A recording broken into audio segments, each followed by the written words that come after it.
come from Spain, and this is one of my weapons against COVID, but I don't need it now.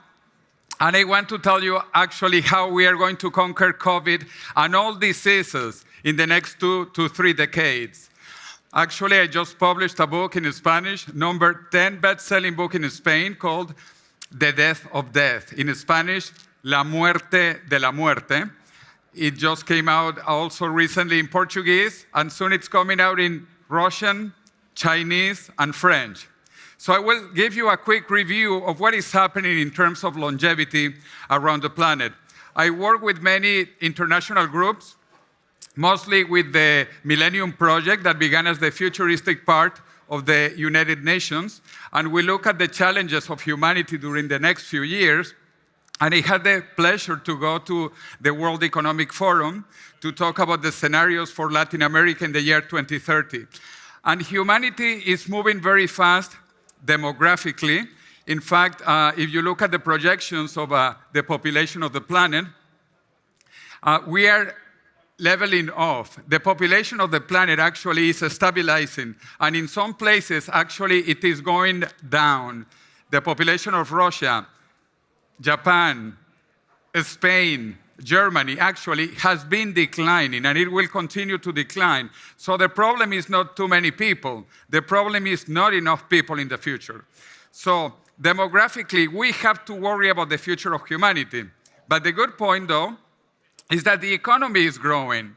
And it's not just growing, it is growing exponentially. If you look at the scale of the GDP per capita, it is a logarithmic scale. That means an exponential growth of the economy. And this is incredible for the last 2 centuries, since economic development began with the Industrial Revolution in the United Kingdom.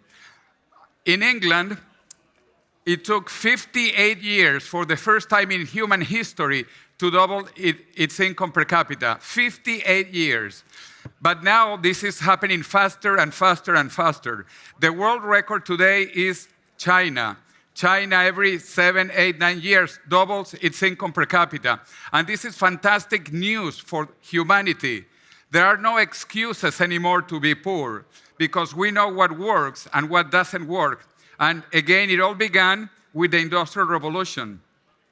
There was this very famous English economist, Malthus, who actually said that the world was overpopulated, that there were too many people, and that the human condition was poverty, disease, hunger, and early death. At that time, average life expectancy in the planet was only 30 years. 30 years. I think almost everybody here would be dead at that time. I would be dead almost twice already. But not only I am not dead, I do not plan to die, because we are working towards rejuvenation technologies. And the world is changing very fast everywhere.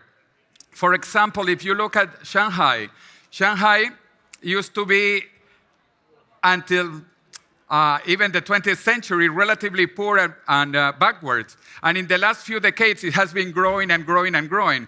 But not all the planet is growing. Some people do not want to change, like the Amish. You might know about the Amish in North America. They actually emigrated from Europe in the 18th century, and they stopped using technology after the 18th century. They don't have electricity, they don't have computers, they don't have telephones. And that's what they want. They want to live in the 18th century. I grew up in South America. In South America, we have some Aboriginal groups that want to live as they lived 5,000 years ago. They don't want to use clothes. They don't want to speak modern languages. They don't want to speak Portuguese or Spanish. They just want to stay where they were thousands and thousands of years ago. And probably even when the wheel was invented about 5,000 years ago, there were some people who didn't want wheels, the anti-wheel movement. So there are always people against technology. Even in the United Kingdom, where the Industrial Revolution began, there were the Luddites who destroyed the machines because they said the machines would take away their jobs. So we need to be prepared about a technological world where there will be people opposed to some technologies. I come from Spain, which actually discovered the new world, as we say. And before the discovery of the America, the symbol of Spain was non plus ultra, nothing beyond Spain. Spain was the end of the world at the time. And that was the symbol of Spain. In fact, for the beach party tonight, I have my Spanish flag to talk about that. And if you see, it says non plus ultra. That was the old flag.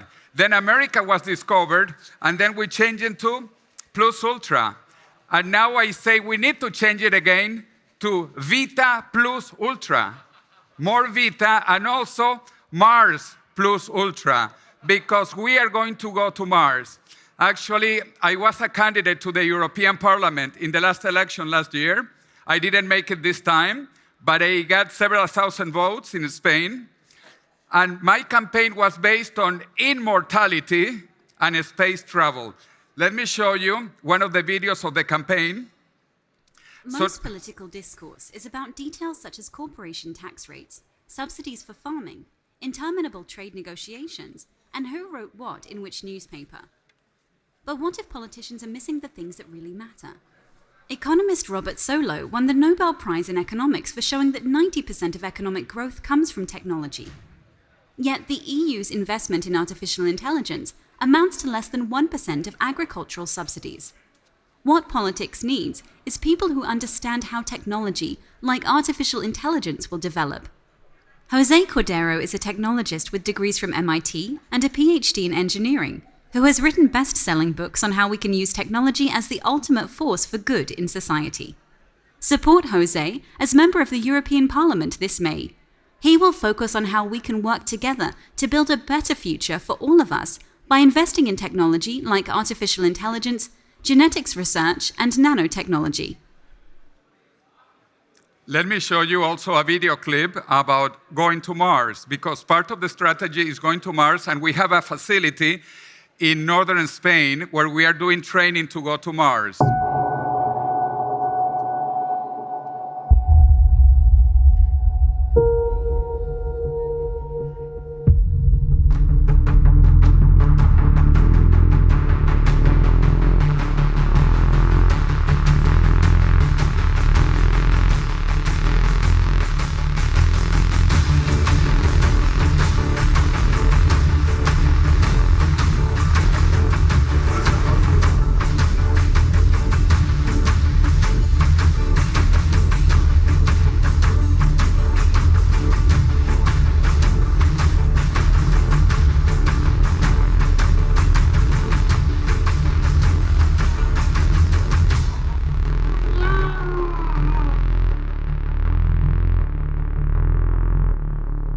Was fantastic, experiencing 3 days on Mars and now landing back safely alive on planet Earth. Una aventura, sinceramente, algo totalmente diferente de lo que puedes encontrar fuera en el día a día.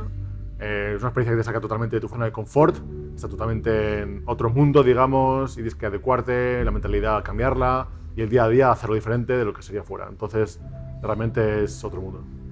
It was for me as a real candidate for a Mars 100 mission. I could really understand some issues that, for example, psychologists were talking about, and I really understand the importance of being open-minded and being able to solve all problems, because what we were doing for all the time there, it was troubleshooting and solving problem by problem just to make experiments working, another experiments working, something else working. And this was really great because this is what I like. I feel absolutely great. It was a super great experience to be on Mars for 4 days. We were in a cave now, and then we always had those great moments every day where you went on an EVA. It's called an extravehicular activity, where you go out of the habitat where we were sleeping in, and then you were going out in the cave, and it just looked like Mars. Because in Mars you're allowed to live in the lava tubes, so it's perfect. We can go for another 3 days. We can come. Anyway, this is an incredible experience to tell you what technology will do for us. And yesterday, Elon Musk made an incredible announcement at the annual conference of the Mars Society that he expects to send the first humans to Mars in 4 years. We are going to go to Mars very soon, very soon. Anyway, we were training for a period of 3 months, and this is part of the things we learned in order even to discover life on other planets. And this was our habitat in a cave. Well, based on all of these ideas, there are technology parties being born. One very important in Germany. For those of you who understand German, Partei für Gesundheitsforschung, Research for Health, actually is the Immortality Party of Germany. They got 71,000 votes. And also in the USA, we have an Immortality Party, the Transhumanist Party, that did a campaign for the presidential election with an immortality bus, driving a coffin throughout the USA, leaving San Francisco and arriving at the Capitol in Washington, D.C. So all of these ideas are becoming reality, especially now in times of COVID, because if we look at COVID, COVID is related to age. It is basically killing people who are older.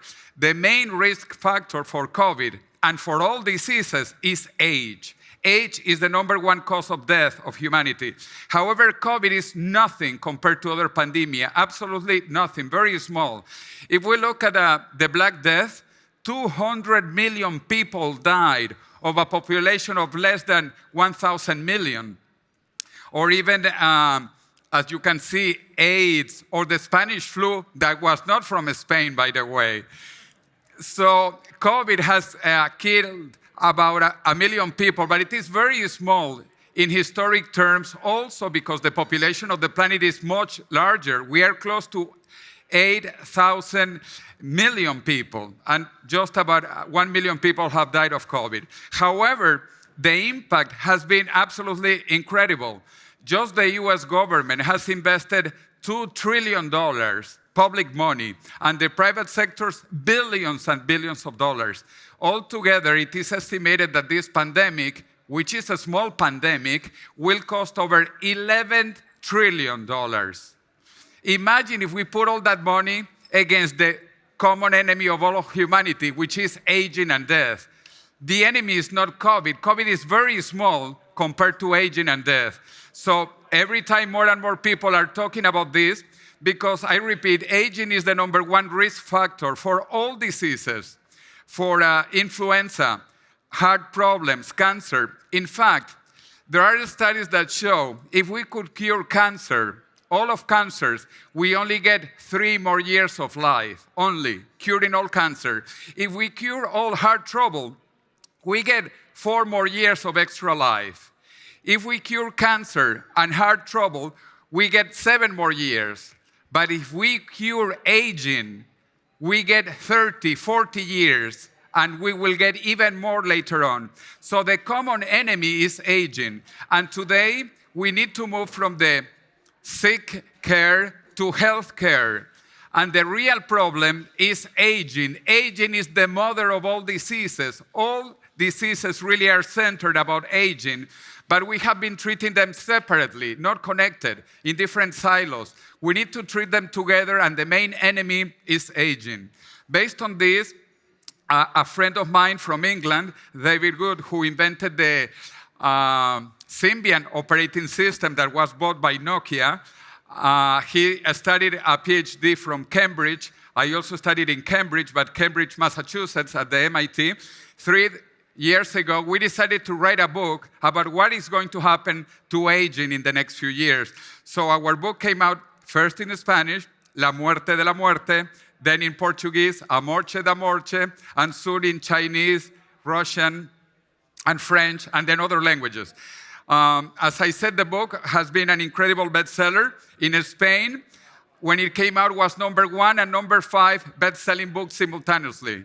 #1 in paper, #5 in Kindle, electronic format. The same in Brazil, in Portuguese. And we are donating all the money, 100%, for scientific research, half in the USA and half in Spain. Why Spain is important? Because Spain has the second oldest population in the world, only after Japan.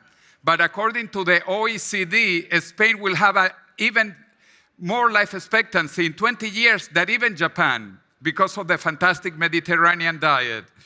So the situation in Spain is very critical, like this in Japan, or like it will be in China, that the population of China is expected to decrease 700 million people by the end of the century. It's an incredible amount.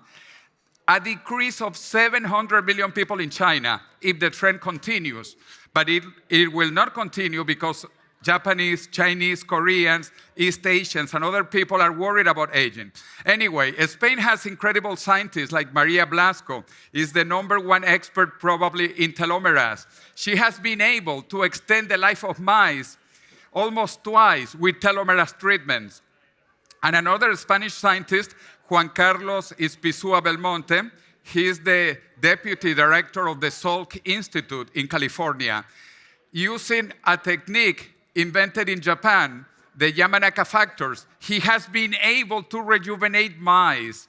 This has been done in the last few years using different treatments, so much that now we are talking that by the year 2045, we might become immortal. And this is based on the ideas of my friend Ray Kurzweil, also from my alma mater, from MIT, when he published his best-selling book, The Singularity is Near. And next year, he's publishing the continuation book, which is called The Singularity is Nearer. Nearer. And still we use the same date, 2045, for immortality. I was one of the founding faculty of Singularity University in California, where I lived 5 years. And Singularity University, backed by NASA, Google, and many other companies, we basically talk about converging technologies towards the singularity. There are 4 major technologies that are converging. On the hardware side, on top, nano and bio, nanotechnology and biotechnology. And on the bottom, on the software side, we have 2 other technologies, info and cogno. And then we have 2 dates, 2029 and 2045.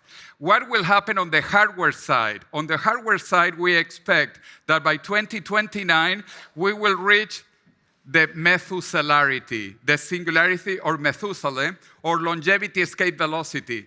That means that in 10 years, we will reach longevity escape velocity, and that implies that for every year we survive, we get an extra year. So we will basically be almost immortal, but still aging, And the second date is 2045. In 2045, we are going to have rejuvenation technologies. And that is my goal, that is my interest, and people working on this. Because we don't want to be immortally old. We want to be immortally young. And we know this is possible thanks to the Japanese scientist Shinya Yamanaka, who rejuvenated old cells.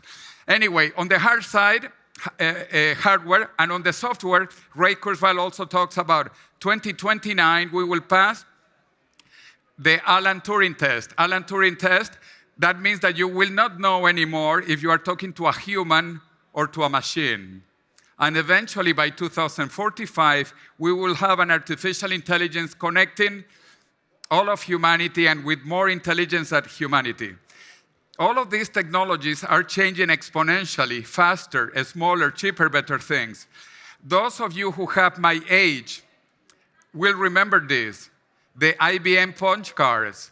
This is what I used when I started taking computer classes. This is 1K of memory, 1K. It's 10 by 100 pieces of information, 1K. In Spanish, we say 1K. And then we had the first floppy disk, and this is real, 8 inches, and it was 1K. I like to say 1 mechanical K and 1 electromagnetic K gives 1 kk. 1 kk of memory we had 30 years ago. Fortunately, technology kept advancing, and we moved to better floppy disk, more memory. And today, for example, I have a pen drive, which is 1 terabyte. This is 1 terabyte. And I began with 1 kk. This has happened in 30 years. What do you think will happen in the next 30 years? You are going to remember me, and you will remember kk. But this will be kk in 30 years. This, which is 1 terabyte, will be 1 terakaka in 30 years. We will have devices smaller than this, more powerful than your brain, and connected to your brain. This is happening not only in computer science, it's happening in biology. The first human genome was sequenced in 2003. It took 13 years, from 1990 to 2003, and it cost just the US government $1 billion, and internationally, globally, $3 billion. 13 years, $3 billion. Today, you can sequence your genome for about a couple of $100 in a couple of hours. But we estimate it will go down to $10 in 1 minute. If you look at those numbers are truly, truly exponential twice. A few years ago, I went to visit Sir Arthur C. Clarke,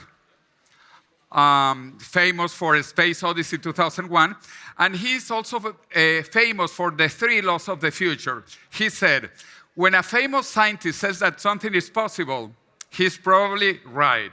But when he says it is impossible, he's probably wrong. Second law, the only way of discovering the limits of the possible is to venture past those limits into the impossible.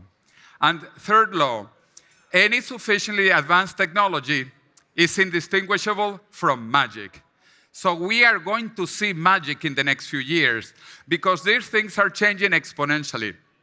Futurists, we talk about 4 ways to think about the future. The worst way is to do like an ostrich and hide your head. Horrible. You don't want to see the future. You suffer the future. Horrible. Something a little bit better is to be reactive, like a firefighter that comes when there is an emergency. Much better is to be proactive. When you buy insurance, you get prepared. But the best thing is to be proactive, to create the future. And we can build the future. We can create the future. So I hope we don't have ostriches here, because biohackers are not ostriches. But if we have ostriches, they should be technological ostriches. All technologies are changing radically. I grew up in Venezuela, a country very famous for oil. The largest company in South America, actually, not just Venezuela, is Petróleos de Venezuela Sociedad Anónima, PDVSA. But Mickey Mouse, and I admire Mickey Mouse, as you can see my tie, and if you don't see my tie, you will see my ears. This is made from petroleum, Venezuelan petroleum. If you buy this in Disneyland, how much do you think this costs? This is $10. How many Mickey Mouse hats made of petroleum can you make from a barrel of oil? 1,000 Mickey Mouse hats, each one $10. 1,000 times 10 makes $10,000. And the barrel of oil is 50. Where is the business? The business is adding value, manufacturing to mind-facturing, to create with the mind. There are many, many examples, actually, of companies being disrupted completely. Everything will be disrupted. As we say, Uber yourself before you get Kodak. We need to change everything. Business, all types of business, even government, financial sector are changing. You probably know that Uber is the largest taxi company in the world, and they don't own a car. Facebook, the largest media. Alibaba, merchandising, Airbnb, bigger than Hilton, and Marriott and Sheraton combined. And another recent example is Zoom. Zoom is bigger today than the largest 7 airlines in market capitalization. Incredible. So everything is changing. 30 years ago, personal computers were just starting. 20 years ago, cell phones were becoming popular. Nokia was the ruler of the world.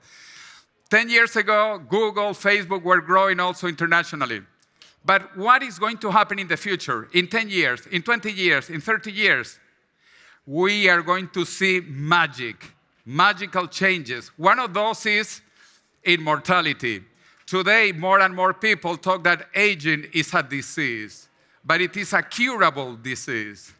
The experiments I was mentioning, some of them done in Spain and in California, have been able to rejuvenate mice and make them live twice as long. We have mice today that live the equivalent of 200 human years. We have mosquitoes that live the equivalent of 400 human years. And we have worms that live the equivalent of 1,000 human years today. These are truly Methuselah worms, 1,000-year worms. This was done in the last few years. Think about what we are going to do in the next 10, 20 years. In fact, even more beautiful. Today, we know that there are immortal cells. How many of you actually know that cancer cells are biologically immortal? Actually, not that many. I would expect more people to know this because this was discovered in 1951 when a patient called Henrietta Lacks died. Her cells just became 100 years old because she was born in 1920. Her cells, even though they are 100 years old, they look like teenagers. They have sex all the time, they reproduce all the time, they grow all the time, and they don't die of age or anything. Immortality actually has existed for a long time. But not only cancer cells are immortal, also germ cells. And all of you have germ cells. Your germ cells do not age in your body. Your body ages, the somatic cells, but the germ cells do not age. In your bodies, you have immortal cells. But not only cancer and germ cells are immortal, we have small organisms who are completely immortal, like hydras, medusas. These organisms can live forever, thousands of years, millions of years, if they are not killed by someone else or eaten. Okay, so immortality exists already in nature. And when people tell me that immortality is impossible, I say, how is it impossible when it already exists? Cancer cell didn't get a PhD in medicine, and cancer discovered how to become immortal. So now scientists are trying to understand what cancer did, why germ cells don't age, why hydras are immortal. And we are going to discover this in the next few years. My dear friend Aubrey de Grey revolutionized the world almost 20 years ago when he began talking about immortality. However, he was called a charlatan. By the magazine of my alma mater, MIT Technology Review, they said he was nuts. 2005. 1 year ago, they asked forgiveness because now they say old age is over if you want it. Look at the radical change of mentality of the magazine of MIT, calling him nuts and now saying he was actually right. And this is coming in the next 10 to 20 years. As the German philosopher Arthur Schopenhauer said, all truth goes through 3 stages. First stage, it is ridicule. Second stage, it is opposed violently. And third stage, it will be accepted as self-evident. People who are working on this, we are so happy because we know we are on the right side of history. And time will give us the reason, and not next millennium, not next century, by 2045. And in that year that I plan to be alive, I also plan to be younger than today, because the objective is biological rejuvenation, which we know is possible. And at that time, in 2045, I will look up today and remember how primitive, how barbaric we were today that we would let people die. We will remember how terrible humanity was today that we just let people die. Immortality has been the biggest dream of humanity. From the very first book ever written, the Epic of Gilgamesh about immortality, or the Book of the Death by the Pharaohs, or the Chinese emperor who built the terracotta army to be immortal. So plan A is immortality, and we should be there in 20 to 30 years. But if you die, we have plan B. Plan B actually is cryopreservation.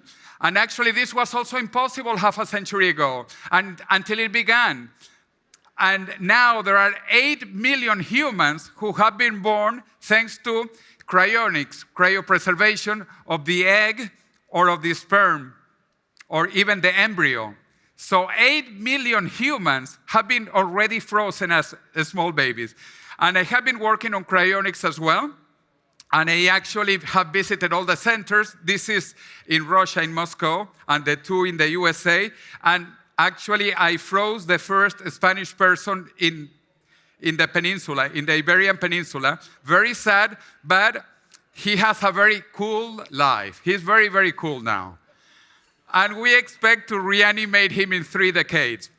My friend, Ray Kurzweil, he wrote also another fantastic book called Fantastic Voyage. Live long enough to live forever. Live long enough to live forever. Remember, in 10 years, we reach the Methuselarity or longevity escape velocity. And then in 20 more years, we basically rejuvenate people. So he talks about 3 bridges. Bridge 1, which is biohacking standard like here. Bridge 2, which is biotechnology that is just beginning. And Bridge 3, which is nanotechnology in the 2030s. All companies are beginning to invest, like Google. Google created Calico, California Life Company, with the objective to cure death. Death is a technical problem, and death will have a technical solution. They have already invested $3 billion on curing aging. But if you don't like Google, maybe you like Microsoft. Microsoft said that in 10 years, they will cure cancer, because now we understand what cancer does to become immortal.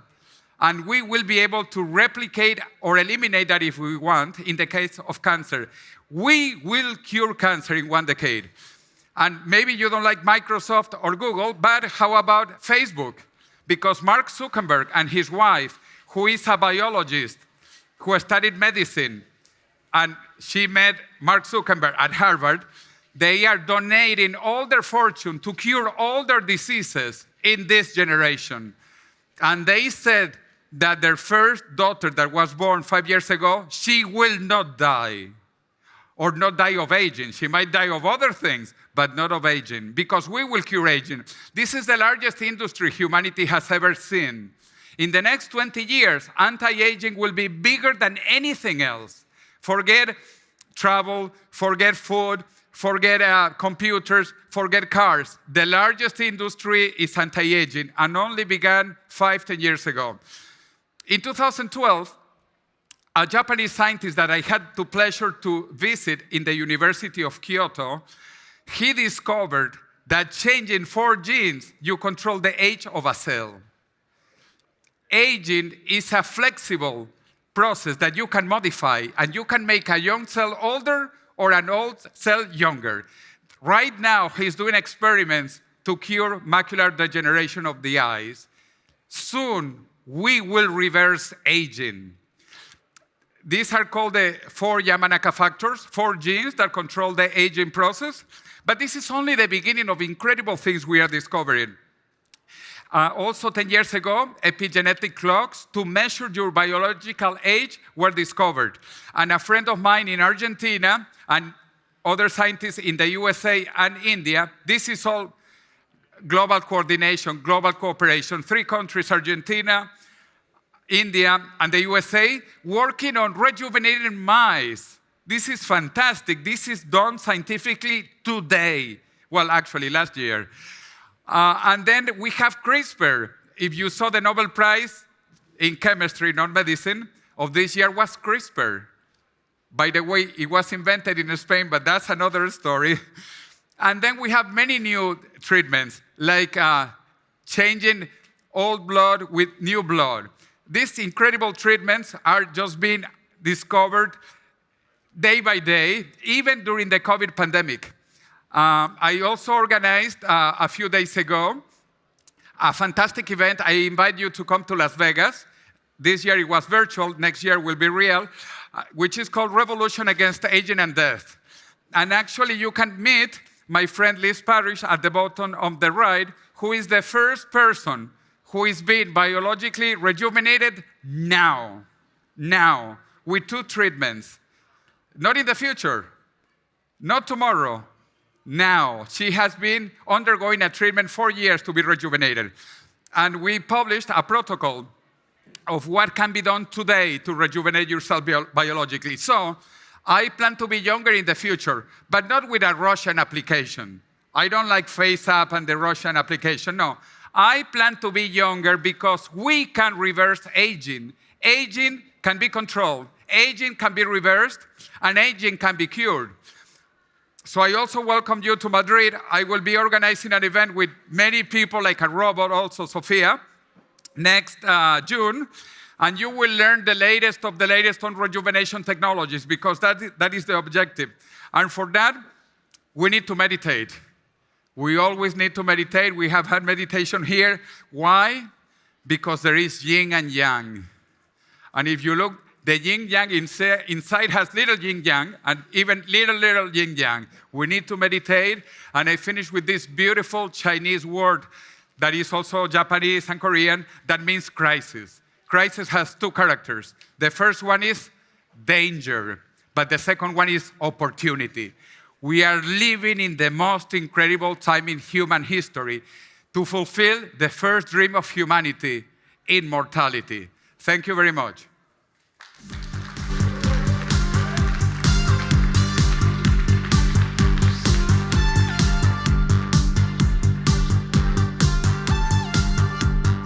Thank you, Jose. Give a big hand to Jose. Thank you, sir. Oh my God.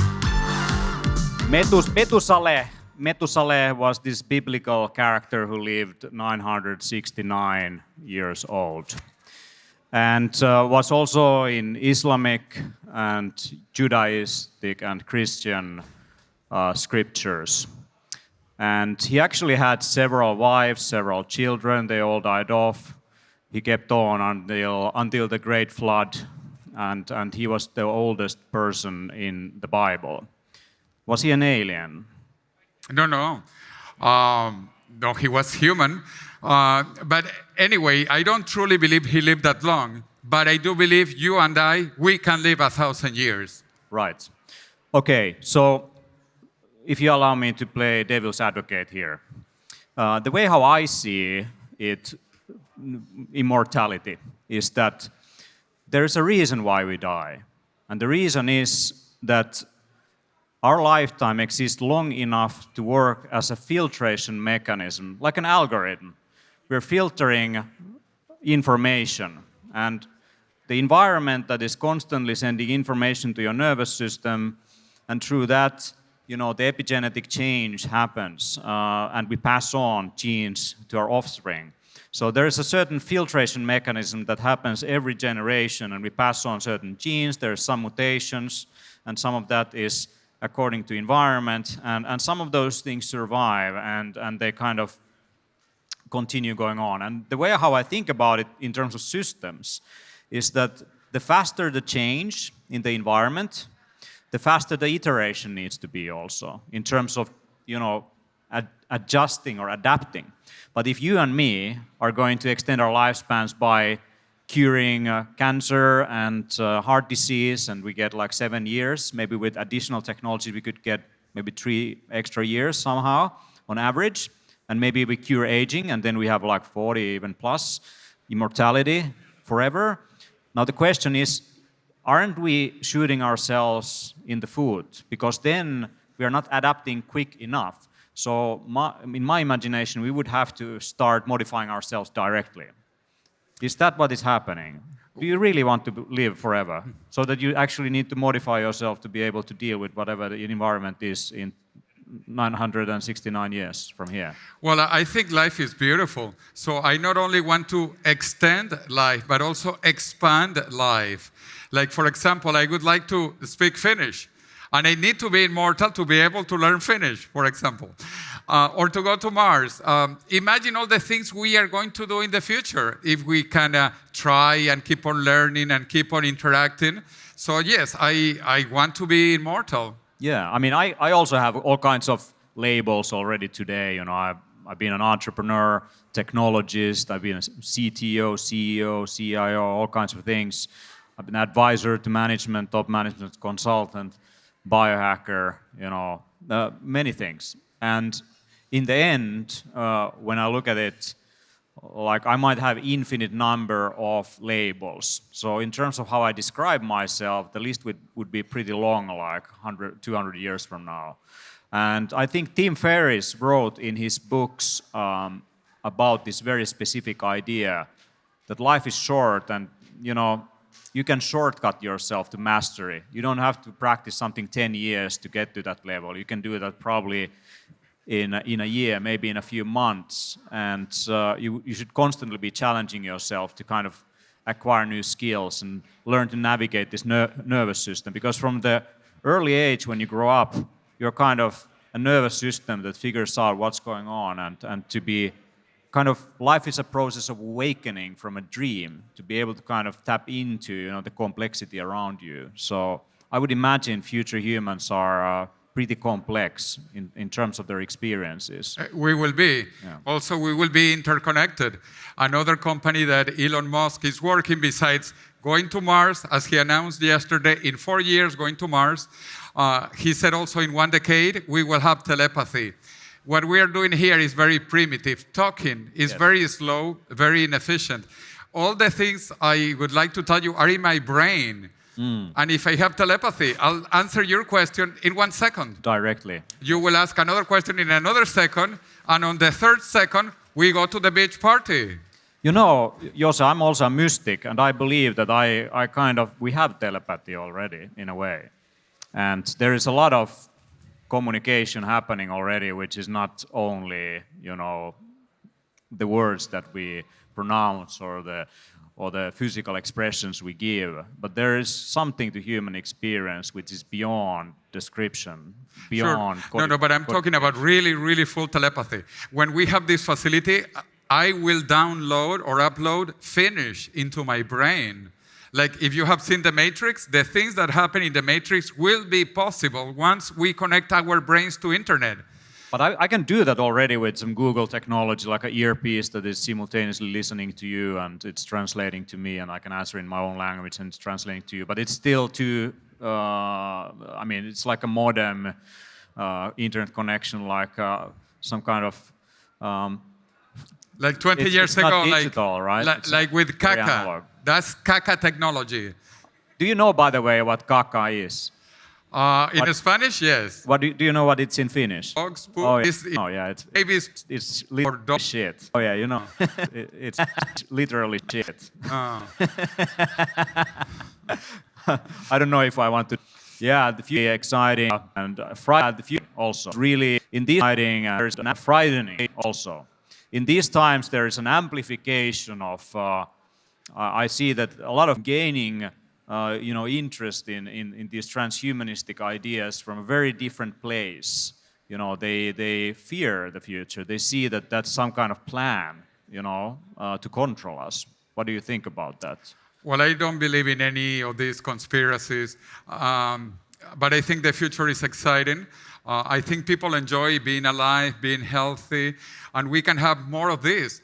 Also, this is not mandatory. I want to make it clear. If someone wants to die, you are free, you can die. But I don't think many people in the right mind want to die, especially if you are in physical and mental good condition. Because the problem is when you are old, you are decrepit, you are in bad physical and mental condition, then you might think death is a relief. You know, let me give you another thought. You are right, absolutely right. And actually, we don't want to live forever. We want to live a good life. And the context from which we judge what a good life would be is the experience you're having right now. So when you're extending yourself in different ways, or you change also over time, probably your idea of good life when you were 20 was very different from what is now. And what next decade, you might think also differently what is a good life. But you still want to live a good life. And for you, it might mean that your physical body doesn't come on the way of your ability to produce ideas, communicate, mobilize yourself. But I started this morning with Stoic philosophy, and Stoic philosophy is basically, it puts virtue in front of health and wealth and all kinds of things. Basically, sometimes you have to sacrifice your health. Sometimes it's okay to accept the situation as it is. And it's a very humbling approach to life. The idea there is that you should always do what is right. You should never lie. You should always do what is right. And sometimes it means that you will sacrifice yourself in the process. So, but in the end, it's also about accepting things. And one thing that you learn from Stoic philosophy is basically that whatever your condition is, whatever horrible has happened to you, there's always hope. And I remember a good friend of mine from Thailand who I was working with when the tsunami came. Remember the tsunami in Thailand some years ago? He lost his house, he lost his wife, and he also lost his health because he was diagnosed cancer that year. And when I spoke to him, he said that this was the best thing that happened to him ever, because the only way from the bottom of the bottom was up always. And I think that's the, relief of human experience, that things can always improve. And you have definitely today given us ideas and inspiration how things could in different ways improve, isn't it? So, well, as a transhumanist, we believe in three super things: super longevity, immortality, super intelligence, artificial intelligence, and super happiness. Super happiness. We should live longer, more intelligent lives, and happier lives. I love that. I think happiness needs to be a new thing that we are measuring in terms of growth. So growth is not only GDP and whatever, monetary or physical assets that we are looking at, but it should also be happiness of humankind. So thank you very much, Jose. I look forward to waving some Spanish flags in the after party and invite all of you there as well. The bar is still open. Enjoy until 6 o'clock. See you at 6:30 at Beatsy. And it's been amazing. Thank you very much, everyone, for joining for Parker Summit.